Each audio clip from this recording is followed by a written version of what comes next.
1990 کے جب اخیر پہ آپ نے وہ اپنی تقریر کی تھی اسلام رسپانس ٹو کنٹمپرری ایشوز، اس میں آپ نے رشیا کے بارے ذکر کیا تھا کہ باقی مغربی اقوام جو ہیں سمجھتی ہیں کہ یہ ملک ختم ہو گیا، یہ غلط ہیں. بالکل ٹھیک کہا ہے. اور لیکن اس وقت جو وہاں پہ حالات ہو رہے ہیں مثلاً چچنیا میں اور اس قسم کے، وہاں پہ لگ رہا ہے چچینیا کس حصے میں واقع ہے؟ ساؤتھ میں، جنوبی ریاستوں میں نسبتاً شمال کی طرف ہے. یہ جو دربند کا علاقہ ہے اس سے اس کا ساحل ملتا ہے نا چچینیا کا. اور یہ وہ علاقہ ہے جہاں ہمیشہ سے ہی اسلامک ریسرجنس کے واقعات ہوتے رہے ہیں. چچینیا میں بھی اور اس کے علاوہ دوسرے ساتھ کی ریاستوں میں زار کے زمانے میں بھی صوفی تحریکیں چلتی رہی ہیں، اور ان صوفی تحریکوں نے بار بار زار کے خلاف بغاوت کی ہے. بس ان کی قوم کی سرشت میں داخل ہے کہ یورپین تسلط کو قبول نہیں کرتے اور بار بار ان سے کسی نہ کسی نام پر لڑتے رہے ہیں. تو وہی مزاج ابھی تک قائم ہے.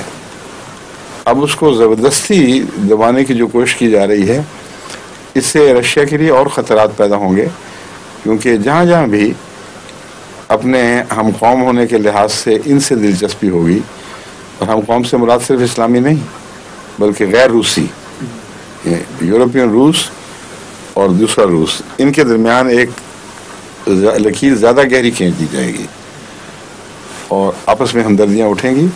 اور پھر خواہ اسلام کے نام پر تحریکیں ہوں یا روس سے باہر کی قومی تحریکیں چلیں، اس کے خطرے بڑھ رہے ہیں. اس لیے میں نے اس طرح کھول کر ضرور بیان کیا تھا، میرے سامنے نہیں تھے واقعات، لیکن اب ٹھیک کہہ رہے ہیں کہ میں نے وارننگ ان کو دی تھی کہ روس کو پٹا ہوا برا نہ سمجھو، اس میں بڑی جان ہے، اس کئی مسائل اس کے ساتھ وابستہ ہیں، اس کے ساتھ احتیاط کا سلوک کرو ورنہ کوئی نقصان پہنچے گا. وہ اس کتاب میں انہوں نے بڑی محنت کی تھی. وہ لیکچر تو ہو گیا، لیکن جب اس کو میں نے کتابی شکل میں انہوں نے کہا تو میں نے دیکھا تو اس میں وقت کے لحاظ سے بہت سارے حصے مضمون کے جو نوٹس میں شامل تھے وہ اس میں داخل نہیں ہو سکے تھے. کہیں یہ بھی اشارہ تھا نہیں ملا تھا لیکچر میں.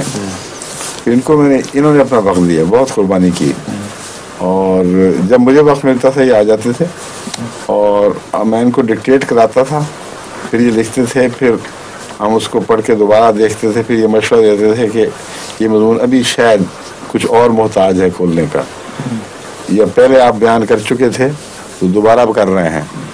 تو اس میں پھر کافی ہمیں محنت کرنی پڑی، کیونکہ ایک دفعہ مضمون چل پڑے، اس میں بیچ میں جب داخل کیا جاتا ہے تو پھر کچھ تبدیلیاں آگے پیچھے کہیں نہ کہیں کرنی پڑ جاتی ہیں، ایک سلسلہ شروع ہو جاتا ہے. تو اس لیے کافی مشکل کام ہے. اکثر دنیا والے تقریر پہلے لکھتے ہیں پھر کرتے ہیں، ان کے لیے تو کوئی مسئلہ نہیں. چرچل ہو یا جو بھی ہو، وہ تقریریں لکھتے ہیں پھر کرتے ہیں، اور وہ لکھی لکھائی تقریر چھپ جاتی ہے. میرے لیے مشکل یہ ہے کہ میں لکھ نہیں سکتا تقریر کبھی. میں نوٹس تھوڑے لکھ لیتا ہوں یا زبانی ذہن میں ترتیب دے لیتا ہوں، اور جو کرتا ہوں وہ وقت کی مناسبت سے چھوٹی کرنی پڑتی ہے، کہیں اوپر سے عبور کر جانا پڑتا ہے. تو بعد میں جب اس کو لکھنے کا وقت آئے پھر محنت کرنی پڑتی ہے. وہ جو پہلے کا عیش تھا نا کہ بغیر لکھے مزے ہو گئے، جلدی سے تقریر کی فارغ ہو گئے، وہ اس کے پیسے دینے پڑتے ہیں بعد میں.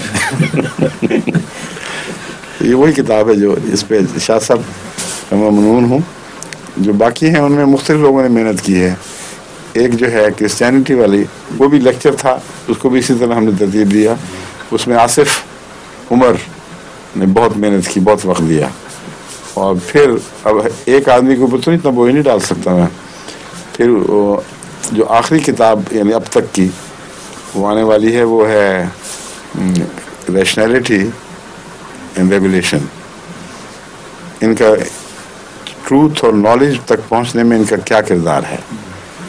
وہ اس میں شیخ باسط صاحب बहुत मेहनत कर रहे हैं, मेरी बहुत मदद कर रहे हैं, क्योंकि जब मैं उनको एक दफ़ा लिखवा देता हूँ मजमून, फिर वो उसको उस हिस्से में दाखिल करके कंप्यूटर पर फिर वो देखते हैं, फिर आके मुझे कहते हैं कि आपने ये बात फलां जगह भी कही थी, तो उसको रखें या इसको रखें, यहाँ से इसको उठा के वहाँ ना कर दें।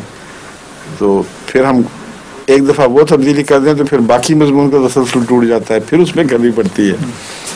और मगर जो चैप्टर नया लिखवाया जाए वो निस्बतन आसान है। उसमें मसलन ज़ोरोस्ट्रियनिज़्म पे जो चैप्टर है, और भी बहुत से छोटे छोटे चैप्टर दाखिल हुए हैं, वो बिल्कुल नए लिखवाए हैं, उनमें हमें मेहनत नहीं करनी पड़ी। लेकिन जो पहले लिखवाए हुए थे उनमें कुछ तब्दीलियाँ, कुछ ज़ायद करने से काफ़ी मेहनत पड़ जाती। अब आखिरी एक नया बाब है, उसका इजाफा किया है।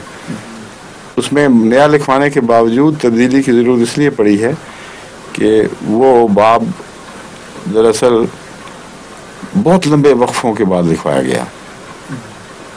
आज 15 मिनट मिले, मैंने कहा वासित आ जाओ मिल के काम करते हैं, लिखवा दिया। और उसके बाद 1 महीने के बाद वक्त मिला, यानी करीबन 1 साल पे फैला हुआ है, या कम से कम 8-10 महीने। तो फिर लिखवाया। अब ये मुझे याद नहीं था पूरी तरह कि ये बात मैं वहाँ क्या कह चुका हूँ और कौन सी ज़हनी तरतीब के मुताबिक बगैर नोट्स के ये लिखवाया गया था।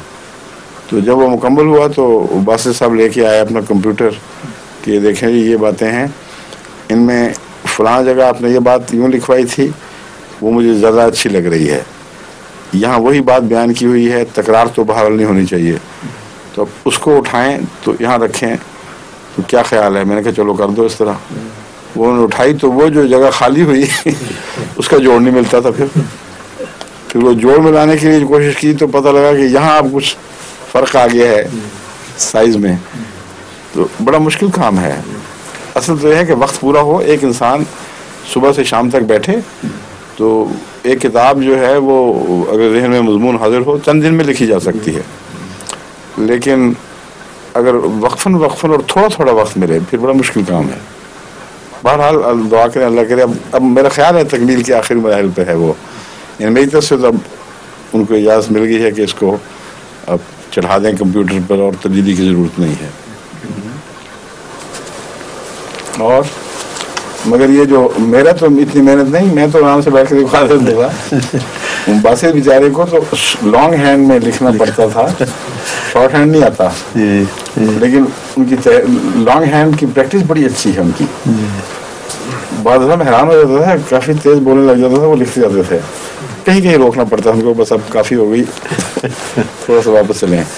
लेकिन उसमें फिर ये था कि बाज़ लफ्ज़ समझ नहीं आए, बाज़ लफ्ज़ लिखने में छूट गए, उसको भी फिर दोबारा फिर गौर करके देखना पड़ता था कौन सा था लफ्ज़ यहाँ, और उसमें वक्त थोड़ा सा वक्त ज़्यादा देना पड़ता है।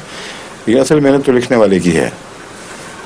मैंने देखा जब आप लिखवा रहे थे आप भी तो, हाँ ये दुआ है इसकी। उस वक्त अमूमन जो पहले आपने कुछ नोट लिखवाए तो बाद में वहाँ से शुरू करते थे तो बिल्कुल बयानी वही अल्फाज आप इस्तेमाल करते थे जो पहले इस्तेमाल करते थे, यानी कि कोई इसमें तब्दीली वगैरह नहीं होती थी, वही ख्यालात वही आते थे।